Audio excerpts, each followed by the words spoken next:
Cool. We're live. We're recording. This is the first EIR Academy of 2023. Thank you guys for being patient with me. We had some family emergencies that came up earlier in the year, and life just happened. So this is the first one. Last year, we validated this idea. We've tested it. We put it out to you guys, and we validated it. Now, what we're looking to do is get more involved in helping the businesses actually scale. And some of the resources that we'll share with you today, these are free. These are brought to you by our partners like the Chamber of Commerce, right? Like the Ocala CEP, #1 chamber in the nations. They are investing in us, in our businesses. So this is a resource like paid for, sponsored by them. So super thankful for the Ocala CEP. The tech is provided by Mr. Chris Marshall with Ari. Ari, why don't you give a quick explanation of what Ari is? He's one of our tech partners. Ari is a start-to-finish real estate investment platform helping people get started or scale their real estate investing. Very cool. So he's one of the Academy members, the EIR member, and he's also one of our sponsors because he knows how to do tech and I don't. All right, so we talked about some of the resources. Today, we're going to be talking about the franchise business model. So you'll have an opportunity to hear two of our featured guests, their story, why they got into franchise, what they do in the world of franchises. And then I'm going to ask them, pepper them with tons of questions. And then if you have questions, you'll be able to engage with them. So this is usually people charge money to get free, consulting work and ask all these questions. You guys are getting it for free. So make sure you ask them a ton of questions if you have questions about franchising. All right, next screen, please. All right, so Cultivate Advisors, one of the largest privately held advisory service, they have provided to us, this usually costs a lot of money, a ton of video training from financials to hiring to leadership. They have added a ton of resources, worksheets, all sorts of stuff for you guys to have for free. All right, so this is how you get it. We're going to bring them in to Ocala to do a workshop and some things in the future. The EIR Academy happens the second Wednesday of every month. I'm going to hand this around. This is the QR code just in case you didn't get it. On the back, please, name, business, email address. I'm not going to spam you. I don't do that. But I want to be able, as we get new resources, to give that to you, okay? And to keep you updated. All right, so you could turn that off. Quick history on what the EIR Academy is. It's something that I learned. I was building a fitness technology company and, cashed out government pension, went all in. And it got the attention of a venture capital group. And they're like, Josh, you're a mess. Your business is not ready to be invested in, but we have this spot for you. And it's called an EIR. And I'm like, what the heck's that? So I had to look it up. Entrepreneur in Residence. It's pretty much a place for entrepreneurs to come along, work inside a VC group. You get to be around other founders and people that have, different stages of business. Some are super successful and some are just like me getting started. So they're like, it's going to be a great spot for you. We're going to pay you. You're going to work on your own business. You're going to help us with our other businesses. I'm decent at public relations, social media, and those kind of things and business development. So they're like, you're going to help us. But the entrepreneur in residence, like the theory of it was so neat, getting to work alongside other entrepreneurs having the same issues that I am, or maybe just a little bit further along. So when I came here to Ocala, I was talking with Kevin Shealy, the CEO of the CP. He's like, what do you think Ocala needs? And I said, I think we need to rub elbows with more founders like us, different stages, to find out what works, what doesn't work, and we could share our story. And he said, cool, build it. It's like, all right, so we started building the EIR Academy. We validated it last year. We're going to scale this, and then we're going to bring this model to other chambers across the nation. All right. So as we're getting started doing this, today we're going to be talking about franchises. So I'd like our guests to come on up. Give them a round of applause. Check, check. Check, check. Tech guy. All right. So the format today, you'll see the sign-in sheet coming around. It's super fancy. The format today is I'm going to ask them questions. If you have a question, raise your hand and I'll make note of it. And then when we're done with the train of thinking, I'll call on you. So I'll help moderate this. This is all about them and you guys today. So I want to get out of the way as quickly as possible with that. With that said, if you're asking a question, please keep your question to like 30 seconds, right? This isn't to tell your story at this time. We'll have time afterwards to do more engagement. All right. So if you have a question, who do you want to answer the question? What is your question? Try to keep it about 30 seconds. Got it? Everybody agree? Cool. We're going to go to about 12:15, 12:30. I want you guys to have tons of opportunity to engage with these guys. All right, so let's kick off for today. With today's EIR Academy, we're going to talk about the franchise model. So what we're going to do is each person will have an opportunity to share who they are and what do they do in franchises. So Brian, why don't you kick us off? So my name is Brian Mathis, and I'm an owner-operator of Chik-fil-A. My location is in the Villages, Florida. I've been an operator for 10 years. An owner. So I started in the mall location here in Ocala and then gave that up a few years ago to move down to the Villages. Chick-fil-A is a very unique franchise model. So I didn't always want to be in the business world. I originally went to school with the intentions to do marine biology, got to college chemistry and decided, yeah, no, not happening. So I was already working at Chick-fil-A. I had started working there when I was 15.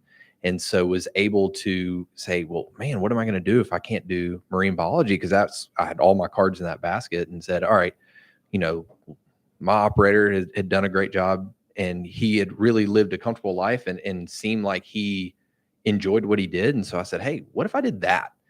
And so I started pursuing that. So I got a degree in business management and started going through the path of what it looked like to be an owner operator of a Chick-fil-A, which is, there's various paths to get there. But the path that I chose was kind of the internal path, and it was working through steps. So I went and grand opened Chick-fil-A's that were new locations that were open. So I worked there for usually 2 to 3 weeks at a time. And I would do various locations in California. I did Colorado, Tennessee, New York, like all over the place. And then I started running stores for Chick-fil-A that were in between owner operators. So if the operator got selected for another store in another place, that store would be vacant. And so I did that for 14 months. I did 7 months in Atlanta and 7 months in Lakeland, Florida. And during that time, I had the opportunity come up to be able to get selected for the store in the mall. And so jumped on that opportunity, interviewed for it. It's a 20-week process. So you don't easily do it. That's for the internal candidates. For the external candidates, it's a 2 to 3 year process. So I went through the interviews for all of that and got selected for the store. Was there for, like I said, it's about 6 years. And when I moved to the Villages location, I'd actually applied for 7 other locations that got told no for. And each of those is a 20-week process. So it is a very, emotional journey of like, oh, I really like this. So this one came available. And then you apply for it. You do these essay questions and you go through the first round of interviews and they say, hey, we really like you. We're going to come visit you in person. And then for them to say, oh, we loved you. You were great. But we're not selecting you for this location. It can be very heartbreaking, but, kept my faith through all of it. Had a really great small group that helped me through it. But finally got told yes for the Villages, which was so great because I didn't have to move. I still live in Ocala, even though my store's in the Villages, because I'm too young to live there. So might as well live here. So yeah, just have really enjoyed the journey. Chick-fil-A is a great support system. They really have made it where for operators, it's a low financial buy-in. But it's our store. We're in charge of the people. We're in charge of the training. We're in charge of so much of it, but they give us a support system, which is what's so great with Chick-fil-A. Super cool. Thank you for sharing. Chris, why don't you tell us a little bit about who you are and how you got into franchises and what you do in the world of franchises? Sure. So my name is Chris Snook, and first I want to say that was an awesome story, and I almost wore that shirt today. So we would have been like twins. So I'm glad I dodged that bullet. But so specifically in the world of franchises, I I own I'm part owner in a franchise down in the Villages, and I also kind of recruit or advise on people trying to get into franchises. So basically a consultant in that space. So, gosh, so the journey was long. So I'll tell you, I'll go back a single step. Is what led to it was, I'll go back 2 steps. So I worked in the e-commerce space for roughly 10 years. Helped a local e-commerce company in the automotive space, basically build and grow that business. When I first started with them, we were doing about 15 million. The first year I finished with them, we did 50 million in annual sales, which was kind of a big deal. Continued to grow, and we had 15 employees at that time, and it was privately held until it wasn't. And then basically the venture capital firm that came in wanted to replace all the executives with people that they, liked and, had worked with in the past or whatever the case was. So unfortunately, all the existing executives had to go, of which I was one. But at that time, we had grown it from 15 employees and 15 million in annual sales to $250 million in annual sales and about 260 employees. So got to experience what it was like to work with a company with growth and everything like that. But, being part of that, I was in a position where I didn't even have my resume because I figured I was going to work at this place forever. I helped build it. I helped grow it. Executive, I figured it would be something that I did until I retired, and then I'd be done. So it was really kind of a challenging thing for me when they're like, called me in the office and told me that, HR is like, oh yeah, by the way, we're going to eliminate your position and replace you with the guy that has, no experience, but he's friends with one of the venture capital guys. So that kind of hurt. So I had to kind of take a step back and decided I didn't really feel like working for anybody else anymore. So I have a lot of professional licenses. I have, my life insurance license and real estate license and some different things. So I looked at actually buying an insurance agency, looked at a few of them, but for different reasons, things just didn't really pan out. So then I kind of shifted gears, and I had met a lot of people just in talks and going around with different business owners, and I found it really fascinating all the different ways there are to make money.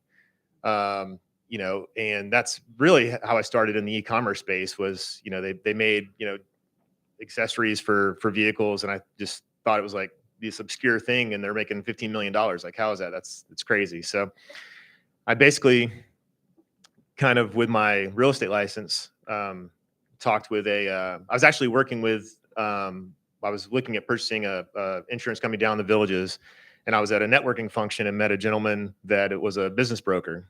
And I'm like, huh. So I got talking with him, made friends with him, saw him at different networking functions. When when it ended up not going forward with the insurance company, I actually called him up. I said, hey, are you looking for somebody to come work with you? And he's like, no. I'm like, all right. So I stalked him a little bit more, and finally he's like, yeah. He's like, you're persistent enough. Just come work with me. It's fine. If you stop calling me, you can come work with me. So I went and worked with him for a while and helped him, list and sell businesses. And it was really fun because, again, you got to meet all kinds of different people and find all these different ways to make money that you would have never really thought of. I remember the first listing I got was a gentleman that sold wigs. And I'm like, I didn't even know, I wouldn't have even thought that was a thing. And it was just this old guy that was passionate about wigs and obviously, or maybe not obvious, but in the Villages, people get older and people start losing their hair. So men's, wigs and women's wigs and everything it was just crazy. It just blew my mind. I'm like, how much? He's making a couple $100,000 a year selling wigs. I'm like, that's pretty cool. So anyway, I digress. But I got into that space, worked in that for a little bit, and then COVID came, and that made it exceptionally challenging for people to buy and for people to sell businesses for obvious reasons. So the owner of that company, it was basically just the two of us, but he wanted to kind of shift gears and focus more on franchises because, unlike a traditional business, franchises work a lot differently. They have systems in place. They have, most of the time they're, approved for financing through FBA. So even a startup, you can get financing for. So there's tons of benefits, and financing was one of the biggest challenges, at least what I found with buying and selling businesses. So long story short, I guess that wasn't that short, but I went ahead and we kind of shifted gears into the franchise consulting space. Bought into basically a company that had agreements with roughly 600 franchises. So the franchisors pay commissions on different things. So basically kind of shifted gears and have really been doing that since. I still do some e-commerce consulting, and like I said, I have a ownership in a franchise down in the Villages, but that's kind of my involvement with franchises, is helping people that I try to find people like myself that are either executives that were let go, or people that are just on the last end, or just somebody that just wants to work for themselves. So that's kind of been my focus, and kind of, I'll call it a passion because I can relate. So anyway. Chris, thank you for sharing. So we're going to talk a lot about franchises, and I'm sure we all have questions about franchises, but let's talk about, I'm a startup guy. I've started tons of things, and it is very difficult doing a startup, right? You have to come up with the idea, right? You have to do market validation. You have to create your own systems and processes, and there's a lot of work. Are there any startup people in here that have started a business on your own okay, so quite a few. All right. Not an easy event. With franchises, you're stepping into something that exists already, right? So let's start with Chris. When it comes to compare and contrast a startup versus a franchise, give us some of the why franchise. So startup versus franchise. So in my space, there's obviously resales of franchises, but I focus more on kind of the startups on both sides. So the franchise, although the model's in place, it's basically you starting a business from scratch, but I hate all these terms, these generic terms, but like, in business, by yourself, for yourself, but not by yourself kind of stuff, like all these little taglines that they do with franchises. But there's benefits to a lot of things with a traditional startup, as far as you just starting your own company from scratch, to a franchise. Obviously, like I mentioned, the financing is one. Having the systems and everything in place. One thing I've in the more recent years of my life, I've really tried to focus on is leveraging money for time, as opposed to the other way around. What I mean by that is spending money to just basically provide yourself with more time, as opposed to trying to do things yourself to save money that are very time consuming. I have a 6-year-old daughter and a 20-year-old daughter. And I find that, with my 20-year-old daughter, I was in the e-commerce space and worked a lot of hours, and, I felt like I missed out on a lot of things. So now I basically had a pretty good spread between 6 and 20. So I feel like all the mistakes that I made before, I'm trying to, kind of hedge out a little bit. So going into a franchise, there's franchise fees, there's royalties, there's different things, but I feel like a big benefit of that is shaving off the time to figure the stuff out on your own. And I can talk forever, but No, that's good. That's good.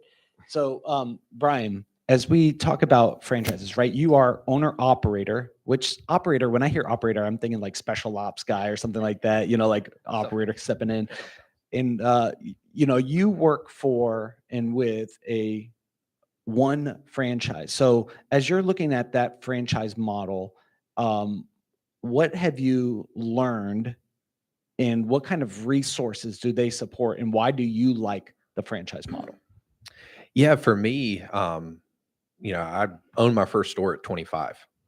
So I don't think I could have done that with many other businesses, but to be able to, buy into a Chick-fil-A and have my own Chick-fil-A at 25, and then provide the store, the equipment, the training for the team members, kind of that, they have the standards for us, the operating procedures. So, to cover yourself from liability when someone says, "Oh, I got sick from, your chicken," you say, "Well, we check every piece of chicken. It's 165 degrees. It's cooked in a, pressure fryer." Like, we have all the steps in place and the procedures that we follow that really help limit that liability that we could have. And then just as far as like pricing and that kind of stuff, like they're out there fighting for chicken prices. I'm not having to worry about what Cheney Brothers is charging for chicken in a given week.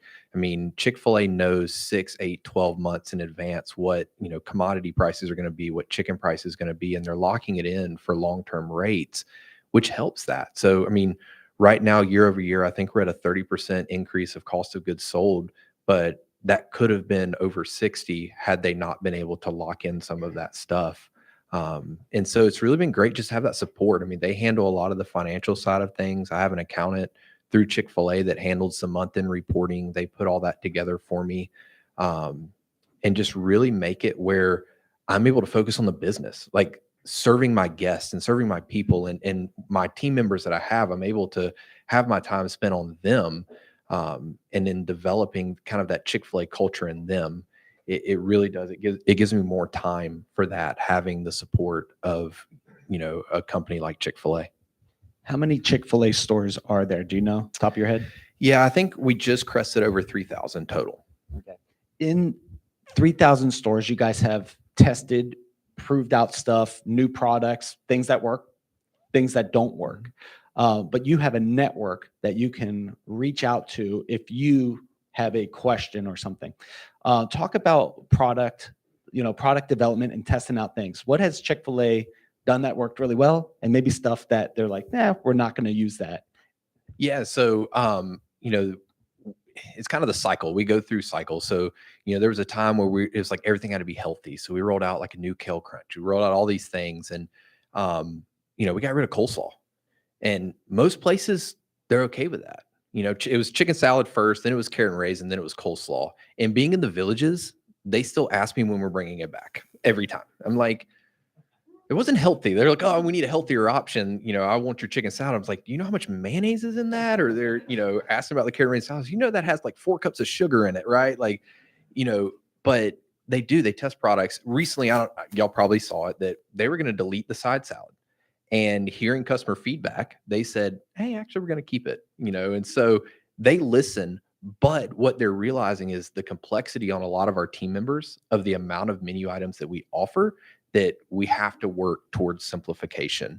But as far as training, so I went through something called the interim manager program that has changed cycles. And basically, it's a pipeline for operators. It's internal candidates that want to be operators. And so they have reworked that pipeline to get to a point where they're seeing very high success rates of the people that are accepted into that program that then become operators. There's operators like me that wanted to be in the Southeast. That makes it a little bit harder to find a location. If you're willing to go to California or Seattle, it's a lot easier. As they're developing new markets, North Dakota, I think they had to beg somebody to go up there.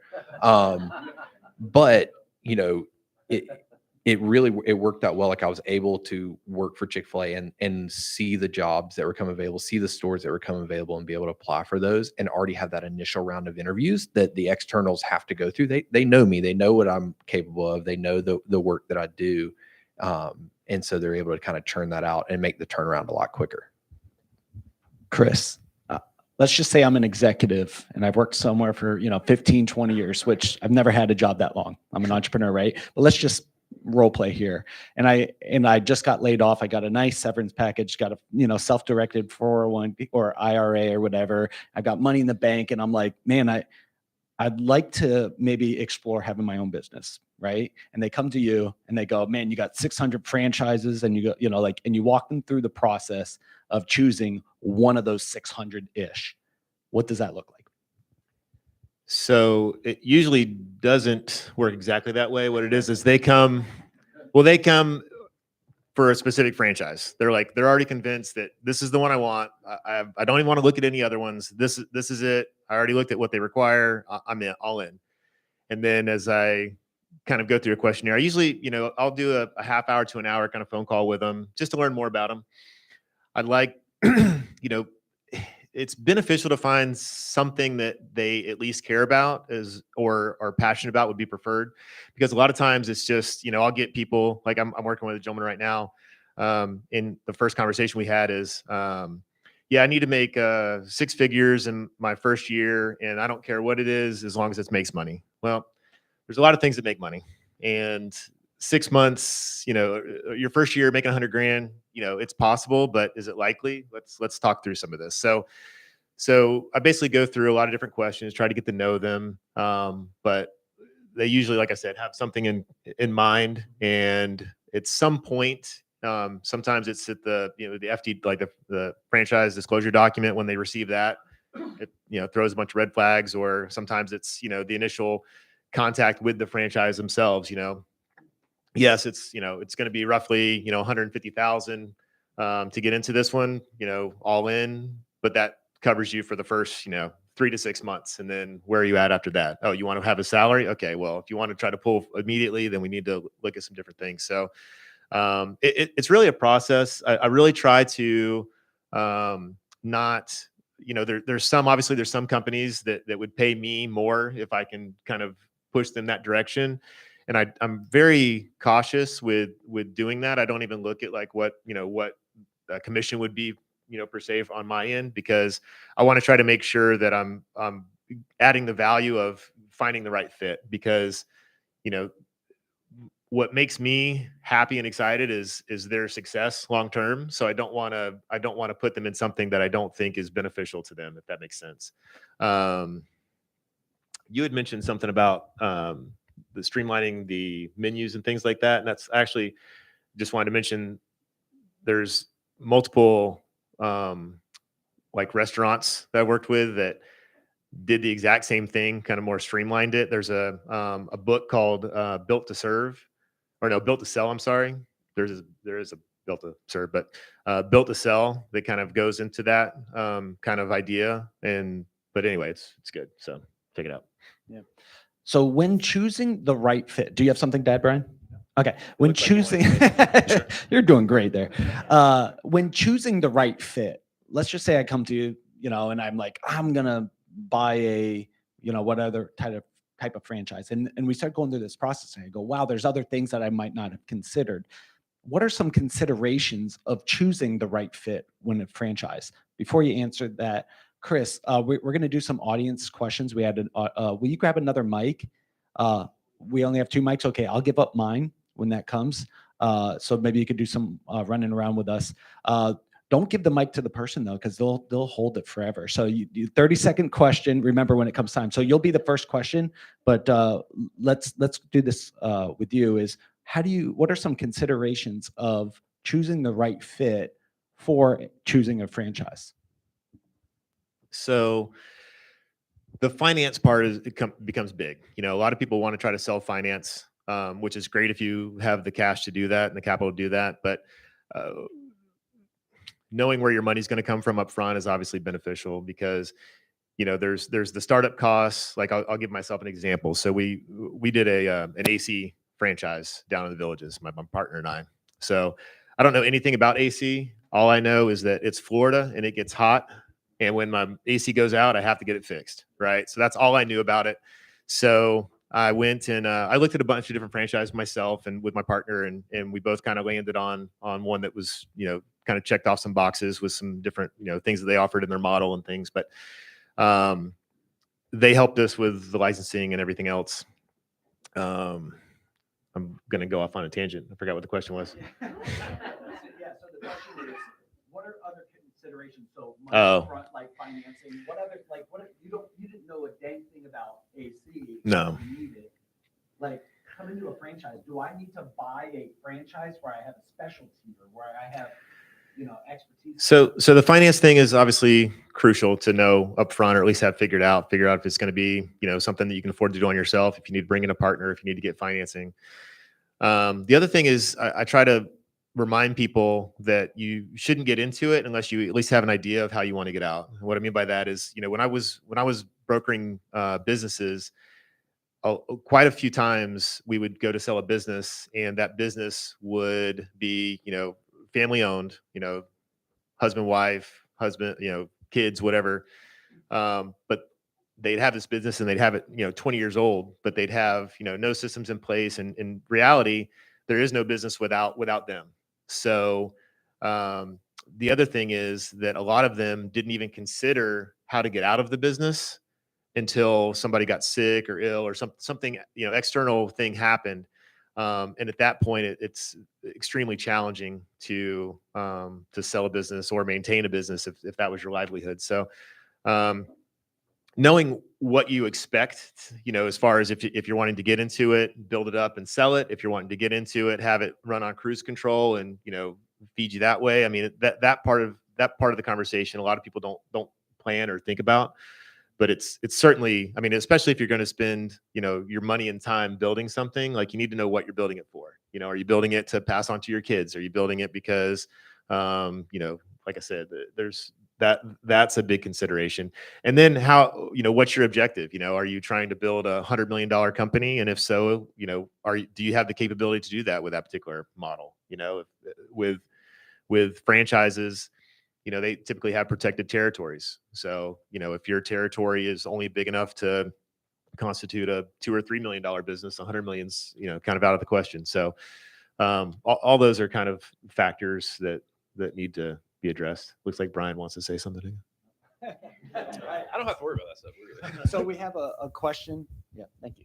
We have a question, 30-second question. Name, who are you? So my name is William Saunders, and I own Exterior Pride Power Washing. And I'm just curious, and you guys said you've done many franchises and everything. What's the most profitable franchise? You can talk about the money side of Chick-fil-A if you want. Okay. And then So- you could go as well. Okay, so for Chick-fil-A, the buy-in for Chick-fil-A is only $10,000. Now they get a lot more of the profits. So they take 15% off the top line, and then they split profits 50-50 of what's left. So very low threshold to get in. Now the selection process is probably the biggest threshold to get a Chick-fil-A. But once you are selected, it's a low threshold. But they also take a lot. But now we do have Chick-fil-A's that are 17 and $20 million that are doing extremely well. There's malls that are lower volume. My store is a little above average in the villages. We're closed for remodel, so we're planning to be well above average when we reopen. But it really just depends. So the short answer is a successful one. So there's, as far as franchises, if you're looking at franchises, there's, forgive me for the exact statistic, but I feel like 64-ish or something like that % of franchises never sell their first franchise. So like out of the 600 that I deal with, I usually eliminate about 200 to 300 of them right off the bat. So one of the qualifications I have if I'm working with someone after I go through a kind of question, if I figure out what they're looking at, what their financial situation is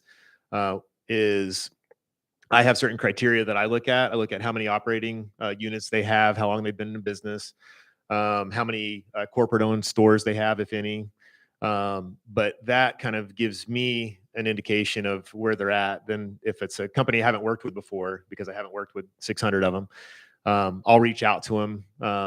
A lot of times they'll provide me with an FDD. It's a little more of a process for a candidate, but I'll go through and try to see, I'll analyze how many franchises have they had open versus how many have closed. And if they've had some close, why did those close? I went through the same thing with myself with the AC company. They had a bunch of openings, but the year before, the last year in the FDD that we had, they had 3 closures. I'm like, well, why'd they have 3 closures? Like, I don't want to spend a couple $100,000 of my own money and then, have to have something closed. What were the circumstances? So those are things that you need to be, keep your eye open for. But to answer your question, the successful ones are the most profitable. I mean, I don't know a good answer to that. So sorry. And then, what's your name, sir? Miles. Yep. So Tyler Calametro, CEP. Talk about what are some of the challenges that the franchise business model addresses for those people that might not have a more expansive business education, right? Like, so how does going into a franchise versus cooking from scratch, right? Make you is a little bit more. They have a tendency to be more successful for those who haven't, say, gone to business school or et cetera. Like if you're coming from white collar, blue collar. So generically speaking for a minute. So as far as like startups, like if just a startup, fast forward 10 years, the numbers vary depending on what you're looking at, but typically, less than 10% of those businesses will still be around 10 years later. On the flip side, with a franchise, it's typically when you hit the 10-year mark, 90% of those are still around. And really the reason behind that is because one, they do have a vetting. The good ones are going to have a vetting process, and they also have all the systems and processes and everything that you would typically stumble over as a as a startup. They've hopefully figured out and ironed out a lot of that stuff. A lot of the things like with marketing, what your target demographic is, having actually the marketing material and all that stuff. All of that is beneficial. And again, you pay for that, but the idea is, you're paying for it, but you're paying for it up front for hopefully a faster, profitable path than the other way around. You know what I mean? So before you answer, you started at 25 years old, first ownership of a business, which is incredible. How old are you now? Okay, cool. So you've been doing it for 10 years. What kind of training, what kind of things did they do for you, for leadership, for this or that like I might have had to learn the hard way because I was on my own starting a business? Yeah, so even external candidates go through something called fundamentals, or we call it FRL. But it is a training where you learn the Chick-fil-A systems. You learn back office, like what we have to do for day close, that kind of accountability. You learn, the legal side of things, making sure that we're covering ourselves legally. So that's a 3-week process. And so, we spend 3 weeks of intense learning, of getting kind of that crash course of ownership. Me coming up, I was able to be trained for procedures from being a grand opening certified trainer, and then going into the IM program, I kind of got a crash course in all of that. So it was a lot less intense going through that well, I'm no longer working for corporate, I'm working for myself. So the legal side of that was a little different. Surprisingly, corporate covers their butt a lot more than I have to cover my own, being as big as they are. But they provided all that. So, I have something called Pathways where I can go and I can look up any procedure that we have. So I can look at from start to finish, whatever we need to do to be able to have it done. And so all of that is available to me. There's ongoing training that we can go to, that we learn more about. They've understood, and we share as an operator community. Hey, this is what we did for leadership. This is how we're solving this problem. This is what we're seeing. And we're able to kind of pull from those resources to help us if we're struggling in an area that somebody else has already overcome. We have a question in the back with Mr. Miles. Hi, my name is Miles Allen. What are some of the indicators of a franchise that is expandable versus a franchise that you're, quote, just buying yourself a job? So you'll figure that out sooner than later in most cases. But again, the what I would call the good franchise, and what I mean by that is simply the ones that have proven track record and actually have sold franchises. They all have a system in place where you are not the sole operator. At least that's their goal, right? They to be able to scale, you can't do everything yourself. So all the good, like for example, there's painting franchises, and you think like, oh, well, why would I pay $150,000 to get a painting franchise going when I can go out and do my business license and grab some brushes and a truck, But their whole model is one, systems. Now they also have discounts and things like that in place for volume as the franchise, so you'd be able to buy paint, for example, for 40% less than somebody just going in starting from scratch. So there's benefits there from buying power. And also from quoting and making sure you don't underquote jobs and things like that in software. But connections, like for example, they have they'll have connections with all the like Sherwin-Williams, for example, like all the managers and also all the subs that are in your local area. So that particular the one I'm thinking of, that particular model basically has it to where The only thing you would do if you did anything besides, manage the business is potentially do the sales and quoting, but you're not picking up a paintbrush once, and that's scalable. And ideally, what you would do is you would train a salesperson, and they kind of map all this stuff out. Like even like with my AC company down in the Villages, I have kind of a regional sales advisor that's here this week, that's down there with our guys, just reiterating processes and making sure they're following all the steps and things like that. Things that I, could and should be doing if I knew anything about AC, but it's basically just what they're doing, because you got to keep in mind too, one of the things that they get paid on is the royalties, or, continued income on what you're producing. So if you're not producing and you're not growing, then they're not, it's a kind of a mutually beneficial relationship. They want you to grow. It benefits them, benefits you. So, anyway.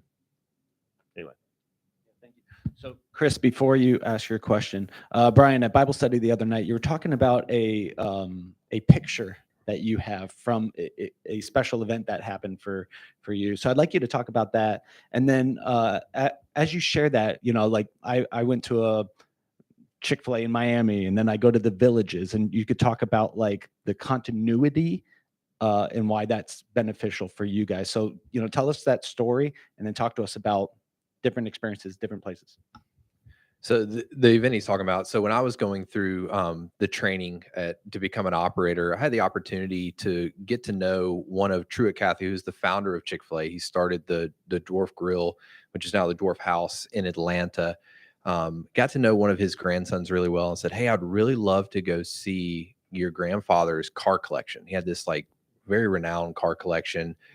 He had built so many barns on his property. They told him that he couldn't build another structure on his property. So he just doubled the size of one of his other ones so that he could get past that. But he had, at one point, he had the largest private collection of Rolls Royces, either in the Southeast or maybe the United States, but just had all these crazy cars. He had a car that like Mike Tyson owned, but then couldn't pay for. So it got repoed and he bought it. It was it was just crazy cars. I was like, man, I really want to go see this. And so they set it up and actually had one of the grandkids come and give us a tour. And so we're going through his 6 garages, and we're just seeing like a DeLorean, all these like old Rolls Royces, this incredible stuff. And sure enough, and they were like, Truett's home, but he's on conference calls. He won't be able to make it out to see y'all, but he sends his best. Well, we're on like the 3rd or 4th garage. And all of a sudden, this old man who's 90 comes walking in, and he's like, "Y'all come to see my cars?" And he showed us through these, and he has a story for every single one of those cars. That was his passion. I mean, he was over 50 when he started Chick-fil-A. When he created the chicken sandwich, he was in his 60s. Like to think about what life looks like, to start that late and to be so great. But at the end of this tour, he's like, "Y'all come on to the kitchen. I've got some snacks. Y'all come and we'll talk." And I had the opportunity to sit with this man and his wife in his kitchen and just hear from his heart. And that is something that so many people at Chick-fil-A, they don't have that opportunity. He passed away like 6 years ago. And so, to have that memory and to have that time that I spent sitting in his kitchen with him and his wife, sitting around a kitchen table, eating horribly stale pretzels, it is something that I'll never forget. And it has been so impactful to have that and have that memory of I'm carrying on Truett's legacy. Truett was a generous person. Truett was someone who developed people. He cared more about the people than necessarily the profit sometimes. And being able to model that is so important. What was the other part of that? So we have a question from Chris Marshall. So I'd love to hear some of the limitations of being a franchise owner. I was told when I was looking at purchasing a Chick-fil-A that I would have to be the manager, and I just wanted to purchase the right to have a store in our town and then find someone to be the manager of that store. And then there's been other things like you can't own other businesses, you can't start another business. What are some of the limitations? Yeah, absolutely. So that's kind of why it is owner operator. They want us to be involved. They don't want us to be a hands-off operator. There are operators that have multiple locations. Now, the limitation to that is they have to be in the same trade area. They have to be pretty close to each other, so that it's more of you're owning, 2 Chick-fil-A's in the same community. But they put that in there because they don't want us to be checked out and it just be like a Taco Bell or a McDonald's or a Burger King that's just doesn't have that leadership and that vision casting regularly. There's no set time limit. There's not oh, you have to be in the store X number of hours. I mean, there's operators that are to the point in life where they're really not necessarily in the restaurant. They're more at an offsite office, having conversations with leaders. But they want you involved. They don't want people that are just trying to buy up a bunch of franchises because they hear Chick-fil-A's are hugely successful and hugely profitable. They want it to be your passion. They do put limitations on owning other businesses. They don't want us to be primary owners of other businesses or be such a stake in another company that it takes us away from Chick-fil-A or is a competing. So there are a lot of operators that have real estate where they do a lot with real estate or they do consulting where you're able to consult new businesses, especially whether it be other restaurants or other service industries where we're able to consult and help them grow and kind of teach some of the things that Chick-fil-A has that makes us unique. We're able to teach that to others to help them and give them a leg up for that. And it is. So when people do apply and they get, last I heard, they get 100,000 expresses of interest in owning a Chick-fil-A each year. They return roughly about 10,000 invitations to fill out an application. And of that, they select about 35 to 40 operators a year. And it is a, usually for externals, it's anywhere from 2 to 5 year process, and it depends on where you want to be. So to say, hey, I want to own a Chick-fil-A here in the current state, they'd probably laugh at you and say, good luck. In the Southeast in general. Now, if you're like, hey, I'm a business person up in, somewhere up north, they'd probably be like, yeah, hey, let's start this conversation. But it is extremely competitive and it takes a lot. And you have to have some, at this point, some Chick-fil-A experience. You got to have some business experience to be able to own a Chick-fil-A. And they do the selecting process. So you have to go through this very deep, very intimate process with them to get to know you. And then they're deciding like, hey, we want you to run this Chick-fil-A for us. We want you to own it and be your baby. We have never closed a freestanding restaurant because of low performance. Ever, which is malls. Now we're getting to the point where malls obviously are closing. But usually it's not just because of the Chick-fil-A that's underperforming, it's the mall is closing or the rent package and everything is changing. But, to be at the volume we are is incredible. To say that we don't close them because they're underperforming. We're having to pick them up and move them somewhere bigger because we need more space. We need more land to do it. For us, we're landlocked, but they're literally gutting my store, tearing out the parking lot, rerouting everything to try to get us the capacity that we need to serve the Villages community. Yeah. Looking good. Chris, what are some limitations? So you've seen 600 of them. You have one yourself. What are some limitations? To follow up on the question, what are some limitations that you've seen in franchises? I would say probably the biggest one is the non-compete portion of it. If it's something where you, like with my AC one, for example, I have basically 10 years of 1 hour with, where that can only be my one AC company, right? So I can't go buy one. They're down in the Villages. I can't buy a different one in Ocala. Can't do anything like that. But at the end of that 10 years, whether it's my option to renew or try to sell before that point, the catch is if I decide not to renew, then all my customers I built up in that time period are theirs. You know what I mean? Plus, I'll have a non-compete in that area. So they basically want you to either continue and renew or not. But either way, those customers are theirs. So there are some limitations as far as that's concerned. But in fairness, if you were to build up an AC company from scratch and sell it, no buyer would purchase that without a non-compete anyway. So I don't know that it's detrimental as far as that part goes. There's a lot of models that don't allow for absentee, like Chick-fil-A apparently. So you have to have some type of involvement.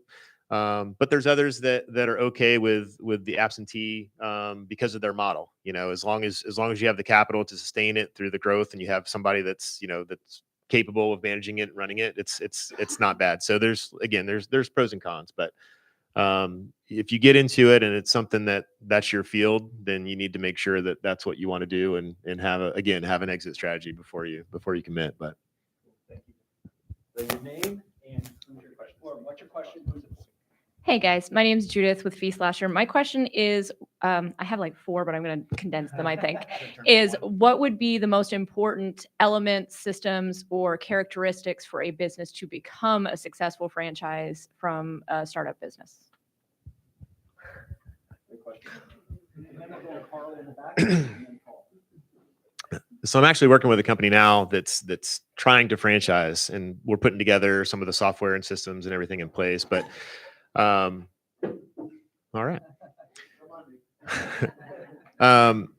Having something unique, whether it's an actual system, if it's like an AC company that there's thousands of in Florida, having something that sets them apart, or having something that is a unique model. Like there's a newer one that I was looking for somebody the other day, and I stumbled across this one, and it was a 3D printing. So it's like they have I think it's a 3D shrink or something like that is the name of the company, but they basically have it's a mobile trailer that you take to like events, and it has a ton of different cameras on the inside, and it'll snap a picture, but instead of it being like a photo booth, it actually like prints out like a 3D like version, like a GI Joe action figure. But so anyway, so I started looking into it and watched some videos on it and some stuff from the owners. And it was actually, it was pretty cool. I don't know if, it's relatively new. I think they have like 5 franchises sold so far, which is better than 0. But it was just kind of neat. Like they had a lot of feedback with like, grandparents, like, while grandma's here in town, like I want to, her with the kids and like a little 3D model. So it's kind of neat, whether it's trendy and whether it's something that'll catch on or not, I don't know. And I didn't look at the pricing of what the, 3D model costs, but, it has low overhead at least. And it was a neat, idea. So, there's stuff like that, but some uniqueness in some capacity. So whether it's a procedure or product or something, just make it different. To follow on that question, what are some of the things needed to become you mentioned an FDD, you meant, systems, processes, operations. Are there any other thing? Because I can't just say, I'm good at whatever, and I'm just going to create a franchise. What are some of the things that must be in place legally and to ensure this will be a good model for other people to follow? So unfortunately, if you have, $50,000-ish $1,000, you can pay any attorney to write up a FDD for you. There's a lot of companies that think they want to franchise from a financial standpoint. So they think like, oh, I have this business, I want to franchise it and make millions of dollars off royalties. And unfortunately, it doesn't always work like that. So again, having something unique, having something that's in place, having something that's duplicatable, I think is one of the biggest things. If it's something where, you don't have every single aspect of the business dialed in to where, you could take the company in Ocala that started here and move it to, Texas, and it not get almost identical results, then there's something missing. So that's actually one of the things I'm working with this particular company after we get everything kind of established and all of our uniqueness taken care of. We're going to try to see what we can do in some different areas, but. Can I add something? Yeah, I'll add one more thing. So that's the thing. So like when me and my family travel, we eat at Chick-fil-A's. Like, what is a Chick-fil-A known for? We're known for great hospitality, great service, great food, usually a clean restroom. Especially taking kids and taking them into the potty. Like you've hit some gas stations that you regretted. And so that cleaning procedure and that people, what we're looking for in the people and some of that basic stuff, that Chick-fil-A has helped kind of craft that. And they have, made that, we call it the core 4, but it's creating eye contact, staying connected, sharing a smile, speak enthusiastically. Those are the basics that we have. That's like the very bottom of it, but that's something that you see across the board. The my pleasure, something that you see across the board, and it sets us apart. And so to be able to visit a store in Miami or a store that's in North Dakota, they say my pleasure as well. Their teeth are chattering when they say it, but they're saying it. And so that's very important. Like the systems that we have in place, those systems are followed everywhere. And Chick-fil-A does a great job of ensuring that we're following the systems, that chicken sandwich that you get is the same chicken sandwich, whether it's, any part of the country. Yeah. Create eye contact, share a smile, speak enthusiastically, and stay connected. All right, thank you. My name is Carl Flanagan, Primerica Advisors. My question's for Chris. It's kind of a two-part question. Number one is that, in particular on franchises, both of you have said that if you go into a franchise, they're not going to let you fail. Is that because they vetted you up front initially to determine whether you are a fit or not before they bring you in, and then that they're 100% behind you? And if you tend to falter and stumble, that they're going to identify that and then step to your aid to help bring you back up? Okay. Just want to make sure the question was on. Okay. There is. Okay. The other part is that with both of you in particular is that if you go into a franchise where your price tag is say $10,000, and you have to give up a lot for both the royalties and the percentage of profits.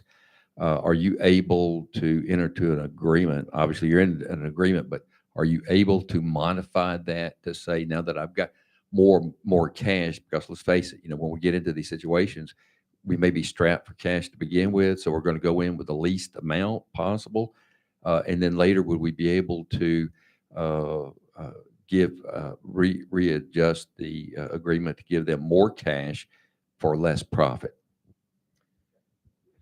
So to kind of sum it up, when it comes to failing and, like when you get yourself into trouble, what kind of support can you expect from a franchise?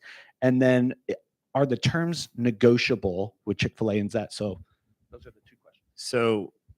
So it sounded like you were asking about vetting or interview process from the franchisor side of things. And a lot of people are under the impression that as long as they're able to pay the franchise fee and write that check, that they're automatically guaranteed. And unfortunately, that's not the case. Or maybe it's fortunate for obvious reasons. But I had a gentleman not too terribly long ago that had, I think he had $300,000 ready to go, and the franchise he was looking at was probably $100,000 all in. But through the interview process, they actually decided not to go with him. He had experience, but one of the things for that particular model was communication, and he had an accent. And as bad as it was for them to say it, they're like, I just don't think that he would be able to communicate and it come across professionally like he's going to have a hard time communicating with other business owners and things like that with his accent. So we don't know that he'll be successful in it. Maybe he would be, maybe he wouldn't, maybe he could overcome that, but we're not willing to make that, to risk it. Just to piggyback off that, going back to the FTD, like I mentioned, they break down, how many stores they had open, how many stores they had closed. And they realize that people look at that. I mean, it's anywhere from a 40 to 400 page document, and people comb through it. And one thing that would always come up is if you had a franchise that had more closures than openings. Like that's obviously a red flag. So they do whatever they can to vet and interview up front to eliminate that. I had another gentleman that was looking at a home health care type thing, like elderly care, and they for various reasons, they felt like they wouldn't be as involved in the community as this particular model required. So that was another one that they, it was basically somebody that just wanted to buy it and have their kids kind of run it and thought it would be on autopilot. And they're like, no, we want them involved. And if they're not willing to do that, then we're good. So, so that's that. So they do, interview and vetting process. And then I'm sorry, the second part was, so generally the answer is no. Like it's in writing, everybody's the same. The only thing is sometimes they'll have options. So like, for example, there's some franchises that will say, okay, it's 25,000 up front. This is how much it's going to cost you to get everything going. And it's 8% royalty.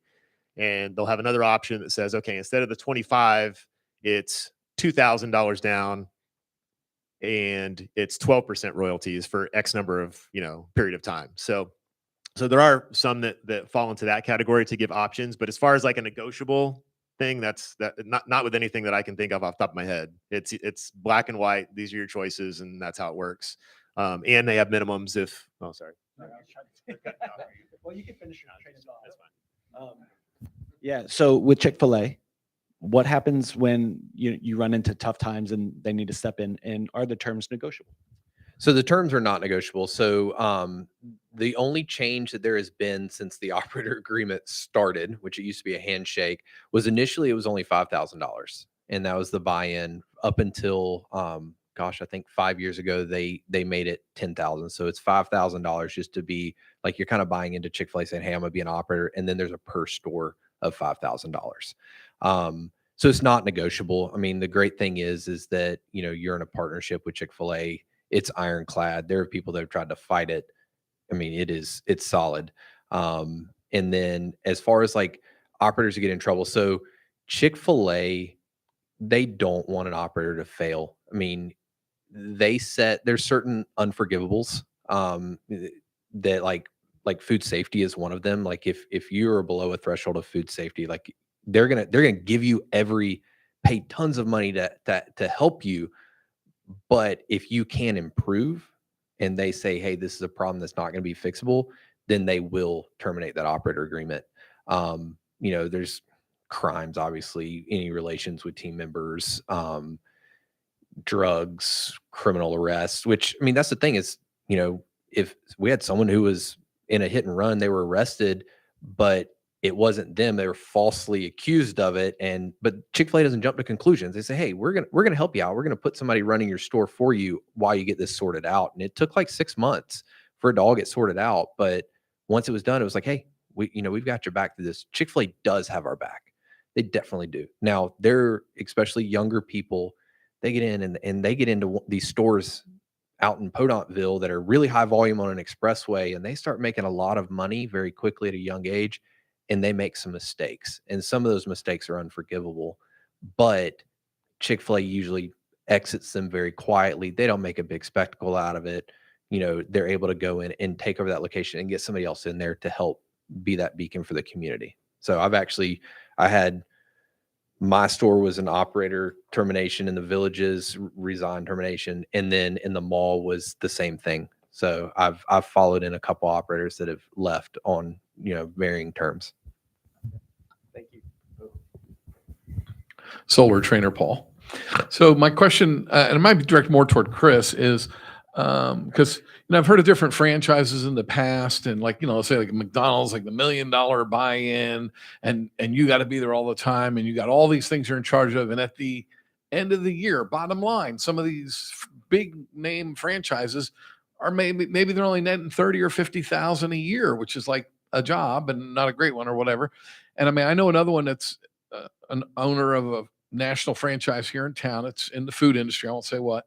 And his thing is like, well, they keep coming out with these $6 box lunch specials, and it's killing me because we're making like little to no margin on it, and I need to make money on the other items I sell. So how do you see that with some of these, maybe a larger one, maybe because they're more proven and they take more piece of the pie? And then what's the net for the owner?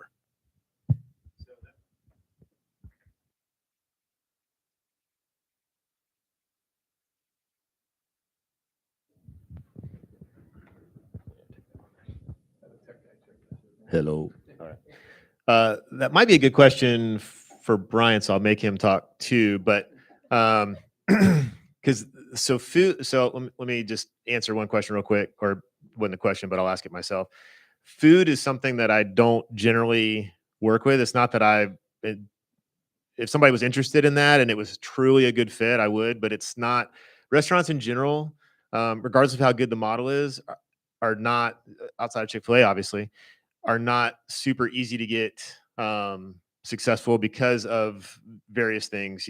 McDonald's is one that they are known worldwide, so that's a little bit different. I specialize more in like the $500,000 below kind of threshold, which isn't going to get you much in the way of the big national brands. But it really depends on just the market and how involved the person is and how good the model is. You know what I mean? As far as like what you're talking about with super thin margins and things like that. I mean, the answer to that is volume, right? Now, some franchises allow for some for some different pricing, and other ones have caps. I've worked with one where they want to increase prices because cost of goods have gone up, and the franchise caps the most that they can sell the product at. So they consider that a hindrance. So that's something that they're working through. So I would believe in the food industry that would be more prevalent, because to be competitive in that arena, you would have to have lower prices. I would guess. I'll just stop talking about Brian talk here. So, so I know Subway. So Subway owners came together and fought the $5 footlong. They weren't making the profits on the $5 footlong. So they're like, hey, you need to limit it and find out how to make it more profitable for us. The great thing with Chick-fil-A is we don't discount. Truett from the very beginning said, I'd rather give you something free than discount my product, because my product is not inferior. I'm not discounting it because it's lesser. I'd rather you have the whole item free so you can taste it and see how great it is. That's where people get in trouble, is in that of like, hey, we're going to discount it, or like, the super cheap option that's a nationally promoted thing that the operators or the people that are the business owners are like, I can't make any money on this. Like, why are we doing this? For us recently, when lettuce prices shot through the roof, every salad I was producing, I was losing money on. And so, we in the Villages, we saw a lot of salads, but I knew it was short lived, and it wasn't corporate, like putting the screws on us. It was like, hey, they have droughts in California, it ruined the crop, or and it was excessive rain. And, so there is that, as being a business owner, that has that ebb and flow. But Chick-fil-A does set our prices. They look at a value-based model. Each store, they look at each store individually. So I'm not clumped with like the whole Southeast is this. They look at my minimum wage, they look at all these things, and they want our profit to be at a certain point, but they also want the guest to feel like it's a value. So I don't know if you've priced chicken sandwiches lately. Everybody thinks Chick-fil-A is expensive, but you go to McDonald's and you're paying $2 more for a chicken sandwich. You go to Panera, you're paying $4 more for that chicken sandwich. Really, for the value of what you're getting is what they focus on so much. You guys do provide the value. Yeah. And the quality. Yeah. Yeah. Hi, this question is for Chris. I'm John Civalero with TD Bank, and I'm a small business specialist. I focus on lending. I see all the time customers come in. I want to buy this franchise. I don't have any cash, maybe $5,000. They're no net worth. They just lost their job or whatever. So it's like a cry for help. What type of, and the credit stinks. So You didn't mention that. They don't tell you that until the end, So my question to you is, when you're vetting those people out, are you going through the credit questions? You're asking for net worth, you're looking for cash.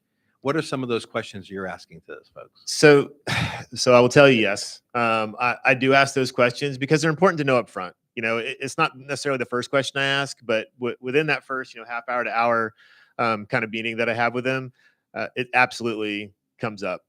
And it's not that there's not, some cases can be overcome, but I want to know up front what's happening and what I'm dealing with. If for no other reason, to at least let them know what they need to get straight. And I certainly don't like wasting my time. Like I said, I'm trying my best to leverage time as best I can. So I don't want to waste my time. I don't want to waste their time. Like, it's best to just kind of cut to the chase. It happens. I get it. Like, people get divorced, people lose jobs. Like these roadblocks happen. And depending on how well you were prepared for that particular life event, kind of dictates where you can go from there. I probably need to get your card because I don't know if you deal outside of Florida or nationwide or whatever, but one thing I've done here more recently is I don't like the financing aspect of it at all because of all the hoops and different things that people have to jump through. If they're already, if they're well qualified, that's one thing. But if they come and say, hey, I have a 600 credit score and I have $5,000 in the bank and I need to start making at least $8,000 a month starting next month, that's not something I can really help you with.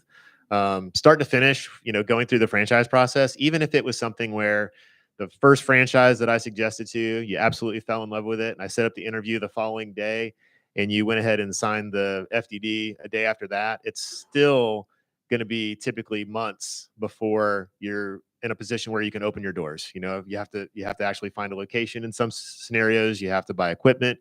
You have to find employees, which isn't the easiest thing to do. That's a big challenge for pretty much every business owner, franchise or not. So, there's a lot of that. But to answer your question, yes, I asked as many questions as I can up front, so I know what's happening.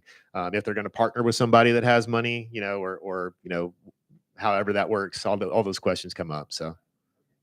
We have a question, Judith, and then Mr. Miles again.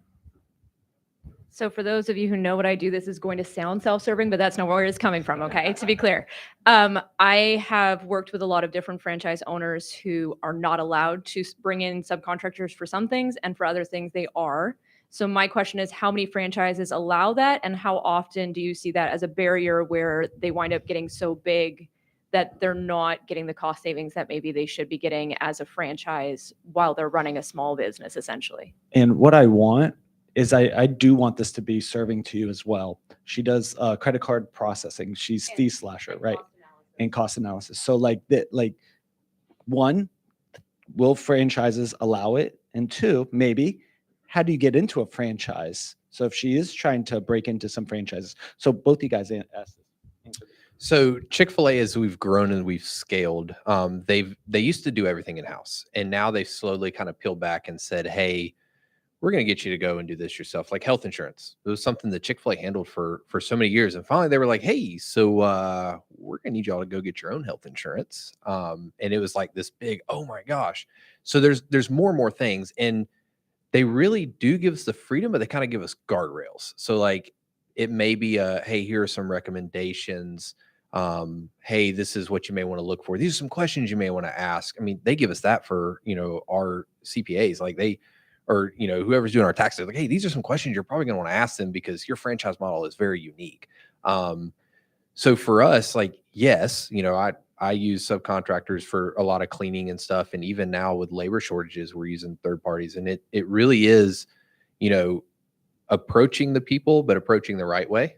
When you get the no, don't continue to nail it home, and then don't, just dig down the person. There's nothing worse than getting an email that is like directed at the store, like generalization. Then all of a sudden it's like they got my personal work email, and then it's like, hey, I sent you 7 emails and you haven't responded yet. Like, yeah, take a hint. Yeah. and then they show up and it's like, how'd you know I was working today?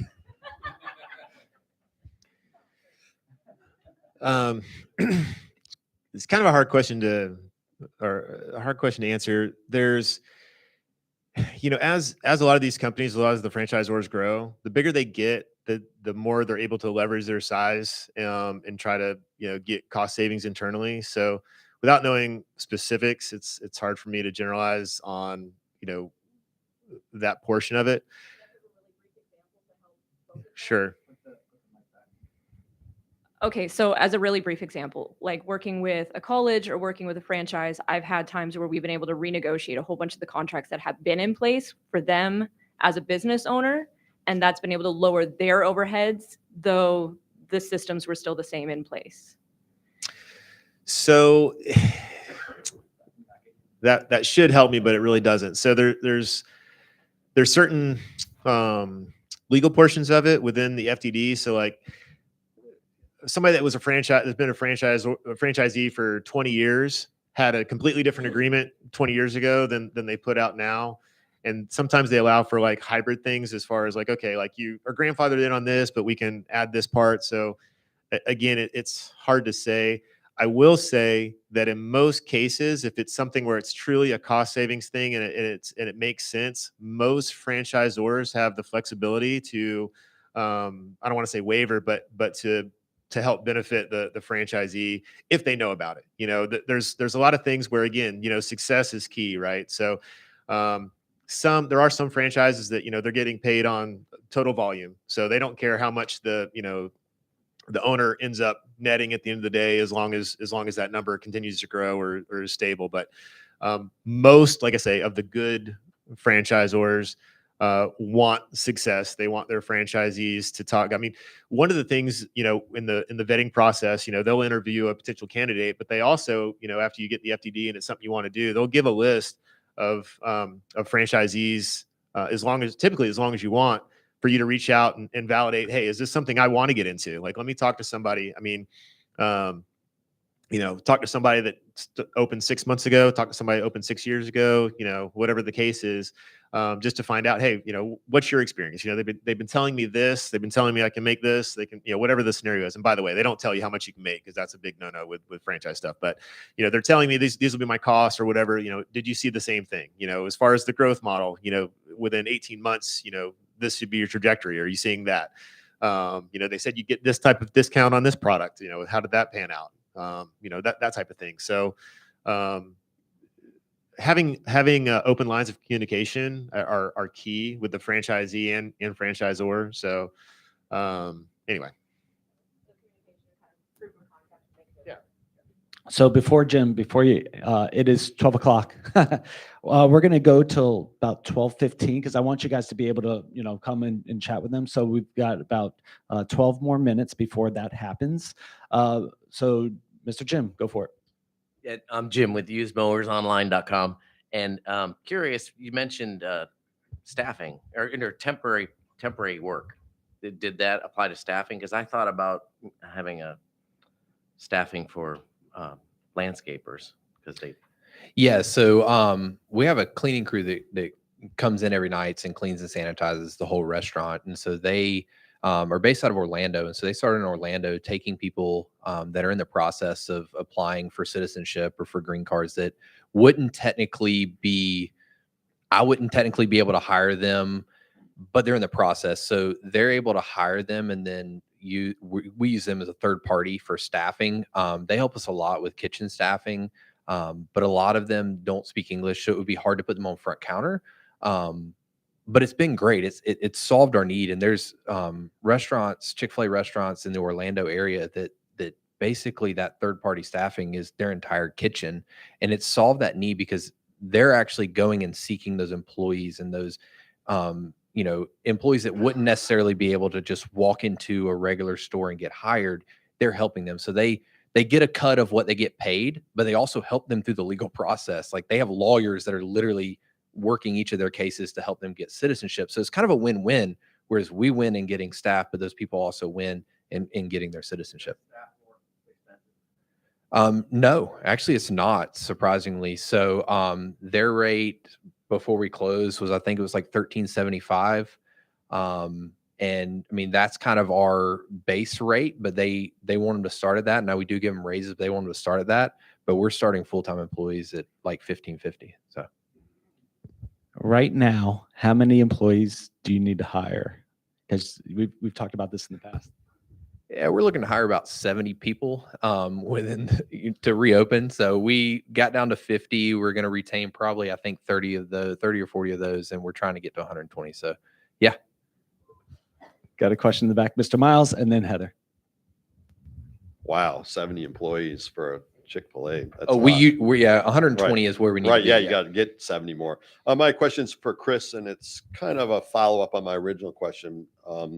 But how many franchises out there have if you open your store, and I'm recognizing that not everything's a physical store, but if you open your franchise, customers will come to you because of who you are, the franchise entity in and of itself, versus I'll use your painting contractor example you used earlier in your discussion. you have to go out and hustle and go find your customers? So with trying to think of the shortest way to answer this. So I'll tell you with my current like portfolio with the 600 I have. So within that network, most of them are names that you may or may not have heard of that have anywhere from, 0 to, 4 or 500 nationwide franchise. Most of them are in the, 50 to 150 range, where the name recognition is there for some, but not others. So a lot of the larger companies, once they hit a certain threshold where people know to look for that, like Chick-fil-A, for example, like everybody knows Chick-fil-A. So there's no reason for somebody to come to me to have me introduce them to Chick-fil-A when they would just go directly to Chick-fil-A kind of thing. So, once they get to a certain threshold, they typically will kind of exit the model that I generally work with, but it's usually more expensive as well. Chick-fil-A is a little bit unique, but a lot of the other models, I mean, there's some that I'd never heard of that are, $1.5 million to open up like I can't remember even the name of it, but there's, they have like 3 locations. One of them's in Vegas, and it's like a Oktoberfest, like beer place or something like that. It looks awesome, but $1.5 million just to open your doors. And then, so that's, again, I try to focus more with the, $500,000 lower type scenario, but some will have name recognition, which are beneficial. There's some that, with Ocala is unique because Ocala has been going through a lot of growth, but a lot of the franchises previously would skip over Ocala or would require like larger territories. So like Gainesville to Ocala just to meet like minimum, population requirements and things like that. So, as Ocala continues to grow, it becomes more prevalent for some of the franchises too. And there's tons of franchises around here. There's one that the Voodoo Brewing, if you're familiar with them, they just have somebody in Ocala that moved down from New York that's just going to be opening up. I think later this year. But there's a lot of cool stuff coming. But I don't know that I answered your question, but thank you for letting me talk so long. Hey, still morning? Nope, afternoon. We're after. Heather Schuberg. I am with the Ocala Metro Chamber and Economic Partnership. This is kind of for both of you, but a little bit targeted to Brian. The program you were talking about with getting employees, are they using EB5 for that? I have no idea. Okay. Have either of you ever seen any franchisees with EB5 type of immigration pieces in that? What is EB5? It's for immigration. Yeah, so yeah, probably. yeah. I mean, they're. I think last time I talked to her, she had 375 people in her system. Mostly Orlando, but yeah, I think she works with 10 Chick-fil-A's down there, and then some other places as well. And then she has the whole cleaning business, which they're all over Central Florida. So I'm not familiar with that one, but there's quite a few franchises I deal with that are the ET Visa. Right, but there's quite a few of those, and those I haven't personally worked with somebody, but that they typically, for whatever reason, have capital and are able to come in. So maybe that's something I should work on. But So, guys, as we're rounding out towards the end, Brian, when you walk into another store, is there a secret handshake or a secret look so that they know you're an operator yourself? Yeah. I know my order and I order quickly, and I don't you don't have to ask me questions. I give it all to you. But no, we all have our pictures at the front of the restaurant. And so like, if you recognize that person, you just say, hey, and you can tell them you're from wherever, and they're going to go, oh yeah, I know you, even though they don't know you. That's our secret. Yeah. What I want to do for both of you guys is, how could people connect with you, and what kind of things are you looking for in a connection, like selfishly? Like, so let's start with Chris. Like, we've got a lot of people here, we're recording. Like, what are you looking for your business? So that's a fair question. I wish I would have known. I would have put some more thought into that. Connections are great. Just helping people out if they're in a position to want to be helped out. That's good. My website is myfranchisefinders.com, so you can go there and kind of look through a portion of the franchise that are available. It lets you filter by dollar amount investment and things like that. So you can go do that. There's a little form that you can fill out there to contact me if need be. So as far as what I'm looking for, I don't know that I'm looking for anything other than to help some people if they're wanting to make the jump. So Sounds good. Yeah, Ryan. I need nice warm bodies, about 70 to 80 of them. No, so that's the thing with Chick-fil-A is that, we're known for our people, but it's getting harder and harder to find that caliber of people. People you always ask me, they say, hey, how do you find such great employees? And it's because we interview 10 for every one that we find. And of the one that we find, only about 25% of those actually pan out to be great employees. So we have growth opportunities. We hire, team members. We have leadership open right now. If you go to zippyapp.com, we have leadership positions we're hiring for now. We are going to be hiring for team members and everything, but this is a great stepping stone. Not only do you get, learning about the business, but also the growth opportunities and the inside track with Chick-fil-A of working in a restaurant and working up through a restaurant to then getting your own Chick-fil-A store is the fastest way to do it. It helps break a lot of the barriers because you're not one of the 100,000 people applying and saying, hey, I'd like to apply for a store. You're on the inside track of that. And you're able to go directly to them and say, hey, I'm ready to try this. And they'll tell you your next step. So if I came and work at Chick-fil-A with you, do I get free sandwiches? Because I know you have a free giveaway here because you won't discount, but tell everybody what you're going to give them today. Yeah, so he's got one of these, for example. So it's mine. It's a free Chick-fil-A sandwich or 8-nugget card. You can use it at any Chick-fil-A. Mine's closed right now. They charge it. They charge it back to me. Don't worry. But just to say thank you for coming. And with that, just that's what we're about. We're about like being a beacon in the community. I think standing by our faith has really helped us shine. Being closed on Sundays is something that is unheard of now. And to be the third largest restaurant in the United States and have one less day really says something. Yeah.